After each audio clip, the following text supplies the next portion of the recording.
Immediately after this Shabbat, we enter into the beautiful festival of BaOmer. It is a mystical day. It is associated with light, illumination, and fire. And we celebrate it by sitting around bonfires that are lit in our communities. And the reason that we celebrate BaOmer, at least one of them, is that there was a tragic time in which a plague took the lives of 24,000 students of Rabbi Akiva. And on the day of BaOmer, the plague stopped, and therefore the celebration of the day. And we are taught that the reason why these 24,000 students passed away was they didn't give adequate respect and love to one another. Yes, great people are held to great standards, and according to their level, they had not given adequate respect to one another, and for that reason they passed away. And the question is, how could it be that the students of Rabbi Akiva were not completely tolerant and loving of one another? Rabbi Akiva, their teacher, taught that that the great cardinal principle of the Torah is to love one another. That was his very teaching, the essence of what he taught. And how could it be that his students did not get the message that we have to love and embrace one another as we should? Well, sometimes we confuse tolerance with a nonchalant attitude about issues in the first place. I remember when I was a teenager standing on the Venice boardwalk in California. There was a parade taking place. There were elephants. There were huge numbers of people. And I was there in my hat and jacket putting on tefillin of people on the Venice boardwalk. Nobody batted an eyelid. Nobody looked at me as if I looked very different, because everyone looked different. Everyone was doing outrageously different things, and nobody really cared to stop and be overwhelmed by difference. Everything seemed to be so tolerant of one another. And then it dawned on me that on the Venice boardwalk, it wasn't a tolerance that was born out of love and care. It was born out of a nonchalant attitude that everything goes. Nothing really matters.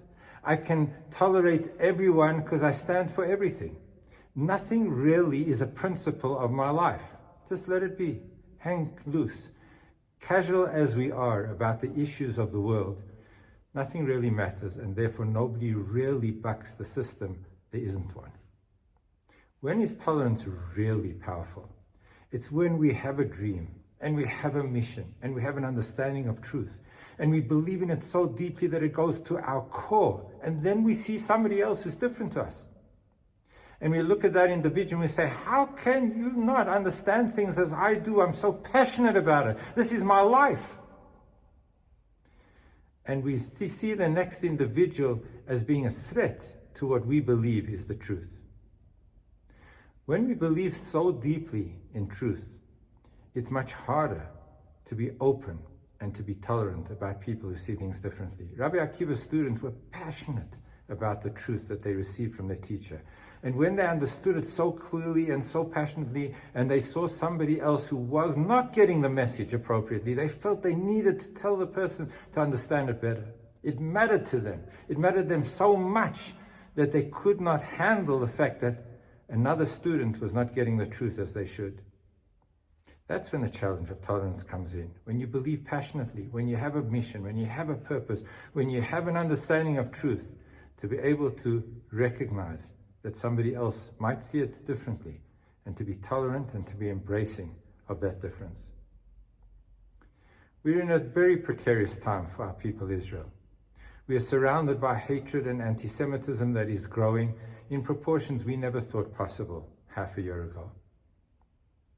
And it is in the midst of this moment of hatred that is being extended against the Jewish people that we ourselves become very passionate in wanting to ensure that we preserve the Jewish people, and there might be different approaches and might be different ways. It is precisely at a time like this that we need to hold on to one another, that we need to tolerate one another, that we need to love one another. And as strongly as we feel about the truth and the method by which we can resolve what is taking place, the stronger we feel about the truth, the more challenging it is to embrace somebody who sees it differently. But we need each other, and we are Hashem's children.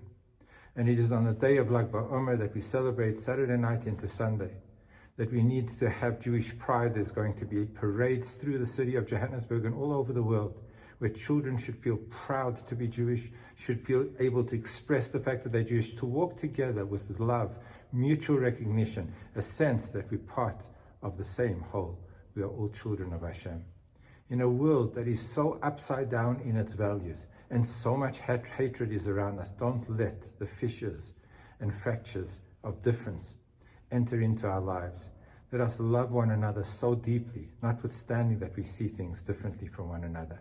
Let's hold on to one another as brothers. That has been our powerful strength over this very difficult period that we're going through.